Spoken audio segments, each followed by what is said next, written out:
పులిహోరతో bore కొట్టే వాళ్లకు super పులిహోర అందుబాటులోనికి తీసుకొచ్చాం. అదే మామిడికాయ కొబ్బరి పులిహోర.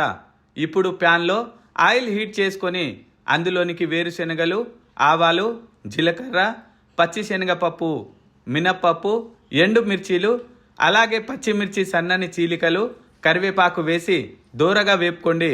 తర్వాత పావు టీ స్పూన్ ఇంగువ, హాఫ్ టీ స్పూన్ సాల్ట్ వేసి కలుపుకొని ఇప్పుడు ఇందులోనికి తురుముకున్న పచ్చి మామిడికాయ తురుము, పచ్చి కొబ్బరి తురుము వేసి ఓ నిమిషం పాటు ఫ్రై చేసుకొని స్టవ్ ఆఫ్ చేసేసి ఉడికించుకున్న అన్నం వేసి గరిటతో తాలింపును పట్టించండి.